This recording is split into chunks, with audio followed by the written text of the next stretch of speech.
July সনদকে unnecessary বলা হয়েছে, July সনদকে unnecessary বলা হয়েছে।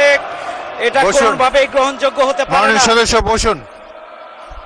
যে জুলাই গণঅভ্যুত্থানের মাধ্যমে নতুন বাংলাদেশ, যে জুলাই গণঅভ্যুত্থানের ধারাবাহিকতায় আজকে সংসদ, যে জুলাই গণঅভ্যুত্থানের ধারাবাহিকতায় আজকে ট্রেজারি বেঞ্চের সরকার গঠন করেছেন যারা, আজকের এই মহান সংসদে জুলাইকে আননেসেসারি বলা হয়েছে। জুলাই আলোচনাকে ধন্যবাদ। এটি কোনোভাবেই গ্রহণযোগ্য হতে পারে না। জুলাই সনদকে আননেসেসারি বলা হয়েছে, জুলাই সনদকে আননেসেসারি বলা হয়েছে। এটা কোনোভাবেই গ্রহণযোগ্য হতে পারে না। সদস্য বসুন। মাননীয় সদস্য বসুন। মাননীয় সদস্যবৃন্দ, মাননীয় সদস্যবৃন্দ, মাননীয় সদস্যবৃন্দ, এখন গণতন্ত্রের মাধ্যমে মাননীয় সদস্যবৃন্দ আমাকে অ্যাড্রেস করে কথা বলবেন।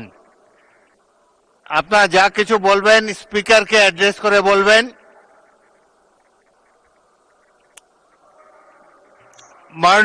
মাননীয় সদস্যবৃন্দ, এখানে তো বিভিন্ন দলের সদস্যবৃন্দ রিপ্রেজেন্টেড, প্রত্যেকের কি একই অনুভব হতে পারে?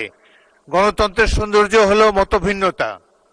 সুতরাং এক এক বাক স্বাধীনতার সফলতা নিয়ে, বাক স্বাধীনতার কারণে যে যার বক্তব্য খোলাখুলিভাবে জাতীয় সংসদে প্রকাশ করতে পারেন, কিন্তু অপেক্ষা করেন। মাননীয় সদস্য যখন স্পিকার কথা বলে অনুগ্রহ করে সবাই চুপ করে বসে থাকবেন নিজের আসনে।